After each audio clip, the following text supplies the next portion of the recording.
बिस्मिल्लाहिर्रहमानिर्रहीम। आज का जो हमारा टॉपिक है जी ये है प्रॉब्लम नंबर 14 जो कि chapter 5 depreciation provision and reserve Icom part 2 accounting.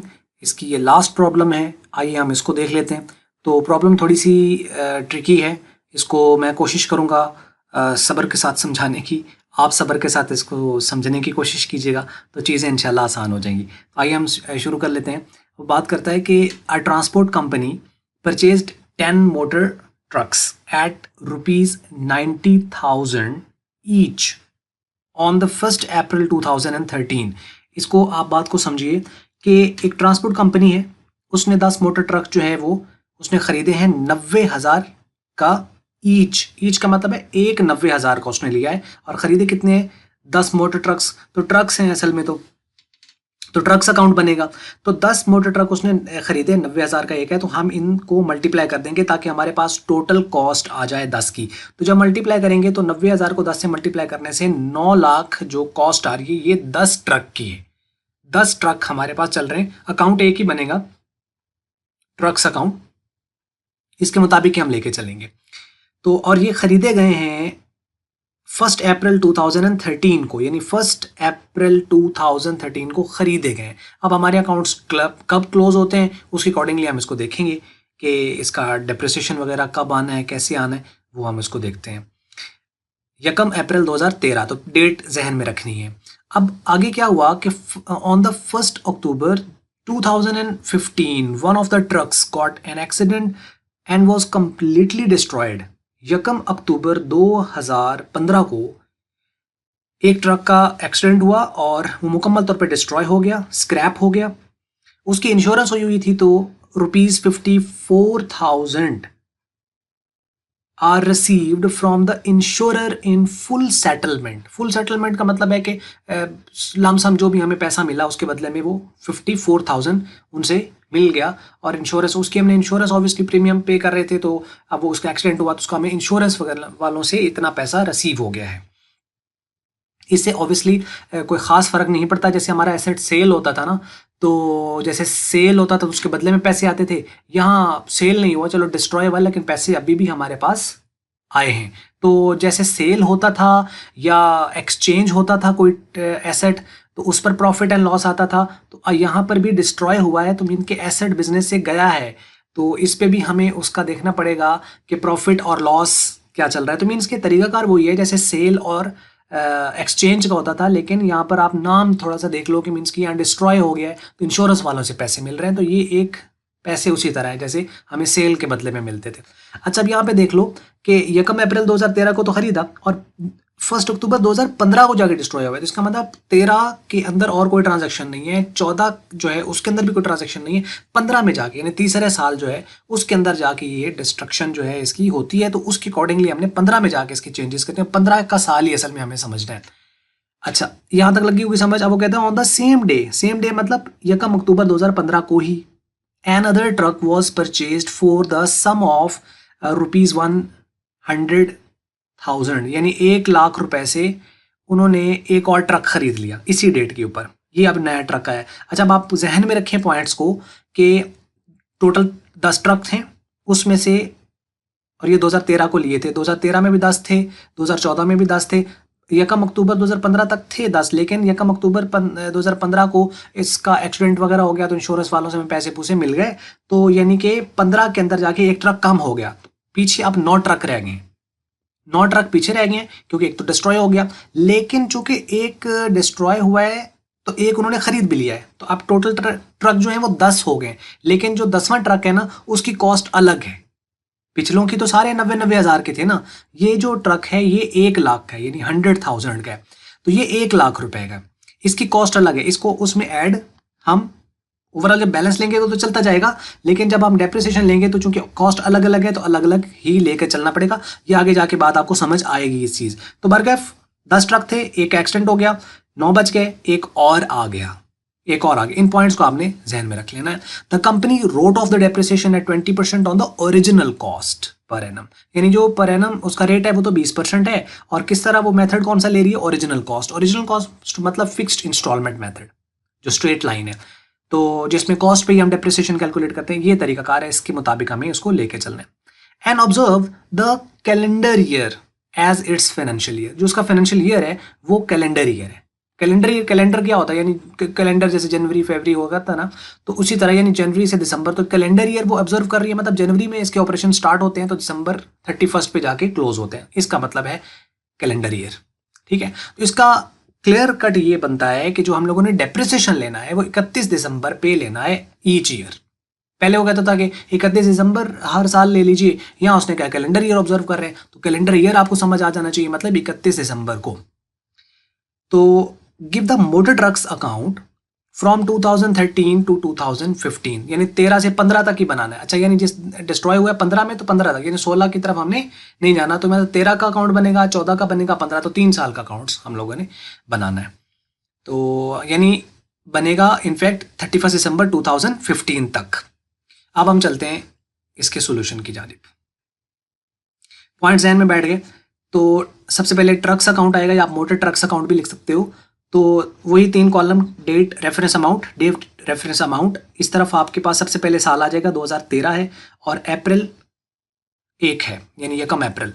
अब इसमें बैंक का रेफरेंस आ जाएगा या कैश का रेफरेंस आ जाएगा, और ये 9 लाख आएगा। ये 9 लाख कहाँ से आ गया कि 90,000 का एक ट्रक है और 10 ट्रक हैं, तो 10 को 90 से मल्टीप्लाई करेंगे तो 9 लाख, तो ये आ गया जी 9 लाख। ये 9 लाख ही आ गया। अब इस साल कोई और ट्रांजैक्शन नहीं हुई, 2013 के अंदर अप्रैल से लेकर कोई ट्रांजैक्शन नहीं है, तो जब ट्रांजैक्शन ना हो तो हम एंड पर चले जाते हैं जिस डेट पर डेप्रिसिएशन कैलकुलेट होना होता है। तो चूंकि कैलेंडर ईयर है तो दिसंबर 31 आ जाएगा 2013 का, तो बस डेप्रिसिएशन लिख देंगे अकाउंट, और इसका डेप्रिसिएशन ये लिख देंगे, और इस डेप्रिसिएशन को जो 1,35,000 आया है इसे 9 लाख में से कर देंगे माइनस, और इसी दिसंबर 31 पर हमारा जो बैलेंस है वो 7,65,000 आ जाएगा। इनके दोनों को टोटल कर दें, ये भी 9 लाख आ गया और ये भी 9 लाख आ गया। अब यहाँ पे इस पूरे में कोई प्रॉब्लम आपको नहीं होगी सिवाय एक चीज़ के कि ये कहाँ से आ गया। इसके ऊपर मैंने ये एक नंबर दिया हुआ है और उसको मैंने ये येलो हाईलाइट भी कर दिया आपकी आसानी के लिए। पेपर में आपको इस तरह करने की जरूरत नहीं है, वैसे आपकी आसानी के लिए मैंने यहाँ पे इसको नंबरिंग दी हुई है 1 2 3 और ये येलो हाईलाइट किया हुआ है। अब इसको देखते हैं कि डेप्रिसिएशन आखिर ये 1,35,000 कैसे आया। सोचो कैसे आना चाहिए था, 9 लाख है ना, तो 9 लाख का 20% लेंगे, लेकिन 20% जो हमने लिया है वो ये ट्रक आए थे यकम अप्रैल को, और दिसंबर तक ये पूरा साल नहीं बनता। हम चूंकि यकम अप्रैल है तो इसका अंदर अप्रैल शामिल है, तो अप्रैल से ऑनवर्ड दिसंबर की जानिब चलिए।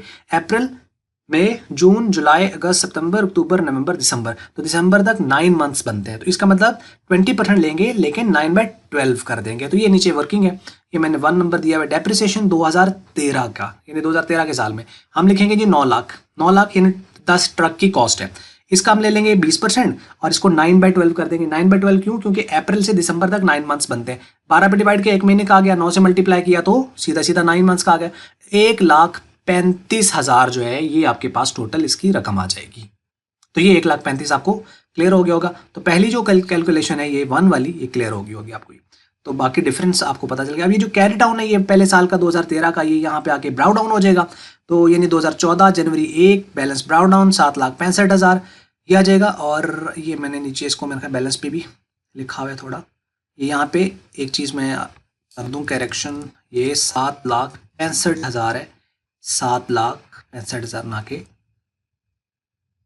9 लाख, 7,65,000। ठीक है, इस चीज़ को आपने नोट कर लेना है, 7,65,000 है दोनों तरफ। ये 9 लाख है, ये 7,65,000 टोटल बैलेंस। अच्छा, अब देखो कि अब हम लोगों ने जनवरी में बैलेंस तो ले लिया इसका 2014 के अंदर ये वाला। उसके बाद हमने इसमें पूरे में कोई साल में ट्रांजेक्शन नहीं हो, तो हम जंप कर जाएंगे जनवरी से सीधे दिसंबर पे। तो दिसंबर पे जब हम जाएंगे ना तो यहाँ पे डेप्रिसिएशन हम लिख देंगे, और इसका जो 2 है वो मतलब इसकी कैलकुलेशन नीचे शो हुई है, डेप्रिसिएशन ले लेना है। अब चूंकि जब दूसरा साल आता है ना तो वहां पे हमें ये देखना पड़ता है कि मेथड हम कौन सा अप्लाई कर रहे हैं, डिमिनिशिंग या फिक्स्ड। अब फिक्स्ड होता तो हमें ओरिजिनल कॉस्ट पे लेना है, डिमिनिशिंग होता तो हमें इसी के ऊपर 20% लेके लिख लेते। अब पूरे साल का आएगा क्योंकि जनवरी से दिसंबर पूरा ही साल है, लेकिन चूंकि ओरिजिनल कॉस्ट मेथड है तो उसको तो हमें इसी 9 लाख पे लेना पड़ेगा। तो वो 9 लाख का अब हम 20% लेंगे, तो वो इस वजह से 1,80,000 आ रहा है। तो डेप्रिसिएशन यानी 2014 का 9 लाख लिखा, इसका 20% कुछ नहीं किया, 9/12 6/12 ऐसा कुछ नहीं किया, क्योंकि 1 के साथ 12/12 करोगे ना, यानी तो एक ही चीज़ है, तो यानी 1 से मल्टीप्लाई करो ना करो एक ही चीज़ है, इसलिए हम डायरेक्टली 20% इसका ले लेते हैं। तो इसको हम 20% लेंगे तो ये आ जाएगा 1,80,000। 1,80,000। तो ये जो 1,80,000 है ना, इसको हमें लिख देना है सिंपल। तो हम यहाँ पे लिखेंगे दिसंबर 31 पे डेप्रिसिएशन अकाउंट, और ये आ जाएगा 1,80,000। लिख दिया, क्लियर हो गया यहाँ तक, और कोई प्रॉब्लम इसके अंदर मेरे ख्याल में नहीं है। ये दूसरी कैलकुलेशन। अब इस 1,80,000 को 7% में से निकालो तो 5,85,000 बैलेंस बचता है। अभी जो 5,85,000 है, ये आपका दिसंबर 14 में, ये 15 के जनवरी में ये बैलेंस ब्राउ डाउन हो जाएगा। तो यही 5,85,000 यानी 5,85,000 यहाँ पर शिफ्ट हो जाएगा। तो क्लियर होगी यहां तक बात। बैलेंस ब्राउ डाउन 5,85,000 या 585,000। तो ये हमारे पास रकम आ गई। तो यहां तक क्लियर हो गया होगा। अच्छा, अब हम जंप नहीं कर सकते जनवरी से दिसंबर, क्योंकि उससे पहले अक्टूबर आ रहा है, दिसंबर से पहले अक्टूबर। तो अब उसे हमें सबसे पहले एडजस्ट करना है। यानी आप एक सीक्वेंस बना लो ना, सीक्वेंस वाइज आपको प्रॉब्लम भी नहीं होगा। यानी जनवरी है तो उससे आप फरवरी में देखो कुछ हुआ नहीं हुआ, मार्च पे चले जाओ हुआ नहीं हुआ, अप्रैल, मई, जून, जुलाई, अगस्त, सितंबर, अक्टूबर, अक्टूबर में हुआ, चलो जी अक्टूबर को पहले लिखो, और उसके बाद दिसंबर आना है तो दिसंबर को बाद। तो यानी एक सीक्वेंस वाइज। उससे क्या होगा कि बीच में से चीज़ें वो नहीं होंगी। बाज़ हम ये करते हैं, हम आदत बनी होती है कि दिसंबर पे डेप्रिसिएशन लेना, तो हम दिसंबर वाले डेप्रिसिएशन पहले लिख लेते हैं और बाद में कुछ चीज़ें गड़बड़ हो जाती हैं। तो सीक्वेंस में चलोगे तो प्रॉब्लम ऐसा नहीं आएगी। बाकी आपकी मर्जी है, प्रैक्टिस हुई है तो जैसे मर्जी चलते जाओ। लेकिन चूंकि क्रोनोलॉजिकल ऑर्डर वैसे ही होता है कि एक सीक्वेंस वाइज चलना है, तो दैट्स अ गुड प्रैक्टिस कि आप सीक्वेंस वाइज ही लेके चलो, आसानी रहेगी। बाकी जैसे आपको आसान लगे वैसे आप चलते रहे।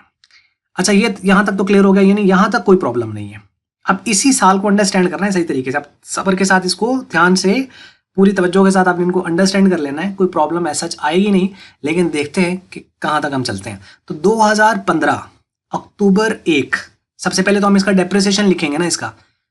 लेकिन ये डेप्रिसिएशन, अब यहां पर देखो, ये भी डेप्रिसिएशन है, और उसके बाद ये भी डेप्रिसिएशन है, और ये भी डेप्रिसिएशन है। तो 3 डेप्रिसिएशन एक ही साल में आ गए। ऐसा क्यों हो रहा है? ऐसा इसलिए हो रहा है कि 3 असल में अब ट्रक की कैटेगरीज बन गई हैं। 10 ट्रक थे, उसमें से एक तो डिस्ट्रॉय हो गया, तो जो डिस्ट्रॉय हुआ है एक तो उसका डेप्रिसिएशन आना है। अच्छा, 10 ट्रक में से अगर एक डिस्ट्रॉय हो गया तो बाकी जो बच गए वो 9 बच गए, तो जो 9 बच गए उनका भी डेप्रिसिएशन आना है, जिनका हमने डेप्रिसिएशन रिमेनिंग लिखा हुआ है तो उनका भी डेप्रिसिएशन आना है। और एक हमने नया ट्रक खरीदा है 1 लाख का, तो उस 1 लाख का भी डेप्रिसिएशन आना है, तो तीसरा डेप्रिसिएशन हो गया। तो 3 तो ये डेप्रिसिएशन है, यानी जो डिस्ट्रॉय हुआ उसका डेप्रिसिएशन, जो बाकी बच गए उनका डेप्रिसिएशन, और जो नया आया उसका डेप्रिसिएशन। तो 3 तो ये डेप्रिसिएशन है। बाकी ऑब्वियसली जो हमें पैसे मिले हैं वो आया है यहाँ पर, और ये तो बैलेंस ब्राउ डाउन था। और बाकी प्रॉफिट एंड लॉस निकल रहा है, तो यहाँ भी चूंकि प्रॉफिट निकल रहा है तो इस तरफ आ गया, और जो नया एसेट खरीदा था वो ये आ गया, तो उनका डिफरेंस लिया, तो हमारे पास ये बैलेंस कैरी डाउन, ये हमारा फाइनल आंसर है। तो बात खत्म हो जाती है सिंपल तरीके से। अब हम इसको थोड़ा सा समझते हैं। पॉइंट्स क्लियर हो गए? मैं 3 तो डेप्रिसिएशन है, चलिए हम 3 डेप्रिसिएशन को और इस प्रॉफिट एंड लॉस को अंडरस्टैंड करते हैं। यानी तीसरा पॉइंट, चौथा पॉइंट, पांचवा और छठा, 6 कैलकुलेशंस को समझ गए तो ये सारे का सारा क्लियर हो जाएगा। अब हम चलते हैं जी अक्टूबर 1 के ऊपर, तो इसका हम डेप्रिसिएशन लेते हैं। लेकिन ये वो है जो आपका एक ट्रक डिस्ट्रॉय हुआ है ना, ये उसका डेप्रिसिएशन है। यही वजह है कि ये अक्टूबर 1 को हमने रिकॉर्ड कर लिया, वरना हम तो डेप्रिसिएशन कब ले रहे हैं? 31 दिसंबर पे। तो इसका पहले क्यों ले लिया? क्योंकि जब भी कोई आपका एसेट आपके बिजनेस से आउट हो किसी भी वजह से, चाहे वो रिप्लेस हो जाए यानी एक्सचेंज हो जाए, चाहे उसकी सेल हो जाए, या चाहे वो डिस्ट्रॉय हो जाए, इन एनी केस इसको आपका डेप्रिसिएशन उस डेट पर, जिस डेट पर वो एग्जिट होगा, आपके बिजनेस से आउट होगा, उस डेट पर आपने उसका डेप्रिसिएशन लिखना है। तो ये वो एक, अब चूंकि सारे तो डिस्ट्रॉय हुए नहीं, एक हैं, अब हमें उस एक की तरफ जाना पड़ेगा। तो ये डेप्रिसिएशन हम सबसे पहले 13,500 कैसे आया ये हम देखते हैं कि ये कैसे आया। इसकी चलते हैं जी कैलकुलेशंस की तरफ, नंबर 3 पर। ये है जी नंबर 3, आप इसी पर फोकस कीजिएगा। मैं ये से दिखाऊं या ना दिखाऊं, चलो तीसरा जो है ना ये वाला, इस पर फोकस रखिएगा। मैंने वैसे बोल्ड किया हुआ ये वाला, ये पोर्शन, इस पे लिखा हुआ है डेप्रिसिएशन ऑफ डिस्ट्रॉयड ट्रक, क्योंकि हमें जो डिस्ट्रॉय हुआ है ना उसका डेप्रिसिएशन लेना है। और डेप्रिसिएशन लेने के बाद सारा हम उसकी बुक वैल्यू देखेंगे, और उसकी बुक वैल्यू को हम कंपेयर कर देते पहले सेल के साथ, यहां पर कंपेयर करेंगे जो इंश्योरेंस वालों से पैसे मिले उसके साथ, तो हमें पता चलेगा हमारा प्रॉफिट आया या लॉस आया। यानी जो हमारा एसेट था वो प्रॉफिट हुआ उस पर या लॉस हो गया। हालांकि सेल नहीं हुआ लेकिन इंश्योरेंस से पैसे तो मिले, तो उस पर भी ऑब्वियसली प्रॉफिट लॉस निकाला जाता है। देखो, अब हमें 9 लाख नहीं लिखना है, यहां 90,000 लिखना है, क्योंकि हम एक ट्रक की, क्योंकि डिस्ट्रॉय एक हुआ है तो डिस्ट्रॉय ट्रक है। तो अब सबसे पहले चूंकि ओरिजिनल कॉस्ट मेथड है तो हम यहां पर 90,000 लिखेंगे और इसका ले लेंगे 20%। 20%। और मल्टीप्लाई कर दें 9/12 की। 9/12 क्यों हो गया? क्योंकि 9/12 इस वजह से है क्योंकि अगर आप देखो तो यकम जनवरी में 10 ट्रक थे ना हमारे पास, सारे के सारे जो बैलेंस आ रहा है ये 10 ट्रक का बैलेंस आ रहा है, इनमें वो 9 चलो अलग कर दो, एक वो डिस्ट्रॉयड भी इसमें शामिल है, तो जनवरी से दिसंबर तक जो बाकी 9 है वो तो पूरे 9 महीने इस्तेमाल हुए, पूरे 12 माह इस्तेमाल हुए, जो बाकी 9 बच गए। जो एक है ना वो जनवरी से लेकर अक्टूबर की यकम तक, मतलब अक्टूबर तो बीच में शामिल नहीं होगा ना, तो इसका मतलब है सितंबर के एंड तक इस्तेमाल हुआ है वो एक ट्रक। तो इसका मतलब जनवरी, फरवरी, मार्च, अप्रैल, मई, जून, जुलाई, अगस्त, सितंबर, तो सितंबर तक 9 मंथ्स बनते हैं। आप खुद भी गिन लेना इसको, जनवरी से लेकर सितंबर तक। अक्टूबर में क्यों नहीं ले रहा हूं? क्योंकि अक्टूबर का एंड नहीं है, अक्टूबर का स्टार्ट है। ठीक है, तो स्टार्ट है तो इसका मतलब हमने एंड देखना होता है कि अगर पीरियड एंड हो गया तो वो इंक्लूड होता है, जो स्टार्ट है वो एक्सक्लूड होता है। तो जनवरी से अक्टूबर तक 9 मंथ्स बनते हैं। तो मतलब हम जो डेप्रिसिएशन आप लेंगे, ओरिजिनल कॉस्ट मेथड है, चूंकि एक तो ओरिजिनल कॉस्ट है, ओरिजिनल कॉस्ट पे लेंगे, दूसरा सारे ट्रक पर नहीं लेना, एक पर लेना है। ओरिजिनल कॉस्ट है एक ट्रक की 90,000, शुरू में भी उसने बताया था कि ईच 90,000, ये वो 90,000 आ गया, इसका 20% लिया, 9/12 ये लेकर, तो ये कैलकुलेट अगर आप कर लो तो इसके ऊपर आपका 13,500 रुपया जो है वो इसके ऊपर आता है। इसको एक बार हम देख भी लेते हैं कि ये किस तरीके से आ रहा है, ताकि कैलकुलेशंस में सच आपको प्रॉब्लम ना हो। ये देखो 90,000 हमने ले ली रकम, इसका हमने ले लिया 20%। 20% का मतलब होता है 0.20 या 0.2, इसके साथ मल्टीप्लाई करेंगे ये आ जाएगा, इसको हम मल्टीप्लाई कर देंगे 9 के साथ, तो ये आ गया, इसको डिवाइड कर देंगे हम 12 पे, तो ये आ गया, तो 13,500। ठीक है, 20% का मतलब होता है 20/100, तो जब 20/100 करोगे तो 0.2 आ जाएगा या 0.20 आप कह सकते हो, ये आ जाएगा। ठीक है, तो ये 13,500 आ गया, तो ये समझ लगी होगी। इसका मतलब ये हुआ कि आपको ये वाली कैलकुलेशन अब समझ लग गई। तो ये आ गया जी डेप्रिसिएशन उसका। अब हमें इंश्योरेंस वालों से पैसे मिले हैं। ठीक है, ये जो इंश्योरेंस सम लिखा हुआ है, बैंक में पैसे आ गए हमारे पास, आप कैश भी लिख सकते हो यहाँ पर, तो 54,000। तो लाजिम बात है जब आपको उसके बदले में पैसे मिले हैं तो आपने क्या किया होगा, बैंक या कैश को किया होगा डेबिट, और ट्रक अकाउंट उतनी रकम से हमने क्या कर दिया होगा क्रेडिट, क्योंकि उसी के बदले में तो मिल रहे हैं। तो ट्रक चूंकि क्रेडिट हुआ तो हमने उसकी क्रेडिट साइड पे लिखा, लेकिन रेफरेंस किसका आएगा, डेबिट का, तो डेबिट पे बैंक अकाउंट या कैश अकाउंट ये आ जाएगा। तो ये तो सीधा सीधा यानी 54,000 ये हमारे पास वो सम है जो उसने हमें रिसीव हुआ। ये देखे ना कि was complete destroy and 54,000 are received from the insurer in the full settlement. ये तो वो रकम आ गई, तो इसके अंदर तो ऐसा कोई प्रॉब्लम मेरा ख्याल में नहीं है, ये आ गया। और ये इसकी डेट भी वही है, अक्टूबर 1 को। यहां तक हो गया। अब हमें इसका निकालना है प्रॉफिट या लॉस, जो कि हमारी ये चौथी कैलकुलेशन है, जो कि इस तरफ लिखी हुई है, कैपिटल रिजर्व। कैपिटल रिजर्व असल में ये profit on sale of asset के कैटेगरी में हम बनाते हैं, या जब भी कोई एसेट आउट होता है बिजनेस में उस पर जो प्रॉफिट होता है तो हम कैपिटल रिजर्व में लेकर जाते हैं। इसके ऊपर एक वीडियो भी मैंने पहले अपडेट की हुई है, कैपिटल रिजर्व कब होता है, इसकी क्या प्रॉपर्टीज हैं, थ्योरी आप उसको देख लीजिएगा, वहाँ मजीद इसके बारे में आपको चीज़ें मिल जाएंगी। तो खैर कैपिटल रिजर्व जो है ना, यानी ये असल में वो जो ट्रक है ना उसके ऊपर प्रॉफिट हुआ है। प्रॉफिट कैसे कि इसकी वैल्यू कम बन रही थी हमारे पास और इंश्योरेंस वालों से हमें ज़्यादा पैसे मिल गए। तो अब ये कैसे आए हैं 9,000, इसको हमें देखना है कि ये कैसे आया। ये बिल्कुल तरीकाकार वही है जैसे हमारा एसेट सेल होता था। ये देखिए चौथे वाली नंबर 4 कैपिटल रिजर्व, ये कैसे होगा, इंश्योरेंस सम में से, जैसे हम क्या करते थे पहले सेल प्राइस और बुक वैल्यू को कंपेयर करते थे। अगर आपको याद हो प्रॉफिट लॉस निकालने के लिए हम क्या करते थे, सेल प्राइस और जो उसकी बुक वैल्यू थी उसको कंपेयर करते थे। यहाँ पे सेल प्राइस की जगह इंश्योरेंस आ गया, पैसे आ गए उसी तरीके से। तो जो पैसे आए सेल में भी पैसे ही आते थे, उन्हीं को हम कंपेयर करते थे बुक वैल्यू के साथ। यहाँ पे इंश्योरेंस वालों से पैसे आए तो इंश्योरेंस सम को हम कंपेयर करेंगे उसकी बुक वैल्यू के साथ। इंश्योरेंस वालों से 54,000 मिले, ये तो क्लियर हो गया। 45,000 इसमें से माइनस हो गया तो ये 9,000 आ जाएगा। अब है कि 45,000 कैसे आया, इसके ऊपर ये स्टार है, इसको मैंने यहाँ पे नीचे फिर इसी 4 वाले को ये कैलकुलेशन यहाँ पे शो की हुई है। ऑब्वियसली हमें इसकी बुक वैल्यू निकालनी है, तो बुक वैल्यू कैसे निकलती है, जितनी उसकी एसेट की कॉस्ट उसमें से एक्यूमुलेटेड डेप्रिसिएशन को माइनस कर दो। एक्यूमुलेटेड डेप्रिसिएशन मतलब टोटल डेप्रिसिएशन जिस डेट तक वो बिजनेस में यूज हुआ है एसेट, जिस डेट तक आपका एसेट बिजनेस में यूज हुआ है उस डेट तक का सारा डेप्रिसिएशन उसमें से माइनस कर दो, उसकी कॉस्ट में से माइनस कर दो। अब हम क्या करेंगे कि इसकी कॉस्ट कितनी है, अब ये एक ट्रक की बात चल रही है क्योंकि उसी डिस्ट्रॉयड की तो हमने निकालना है। तो उसकी कॉस्ट एक ट्रक की जो डिस्ट्रॉय हुआ उसकी कॉस्ट, उसमें से 2013 का डेप्रिसिएशन लेस होगा, 14 में भी वो यूज हुआ वो भी डेप्रिसिएशन लेस होगा, और 15 में जितना वो यूज हुआ उसका डेप्रिसिएशन लेस होगा। कॉस्ट कितनी है उसकी थी, कॉस्ट ये वाली, ठीक है, 90,000 रुपए का वो एक ट्रक है। 90,000 ये तो कॉस्ट आ गई। 13,500, अच्छा ये 13,500 जो है ना, इसको भी मैं आपको कैलकुलेशंस भी यहाँ पे शो कर देता हूँ। और दूसरी बात ये है कि एक चीज़ और है, मैं आपको दिखा दूँ कि ये 13,500 किस तरीके से, ये देखो 10 ट्रक ठीक है खरीदे गए थे 1 अप्रैल 2013 को। अब हमें ये सेपरेटली निकालना पड़ेगा क्योंकि बुक वैल्यू तो हमें उसका देखनी है ना कि अभी क्या है।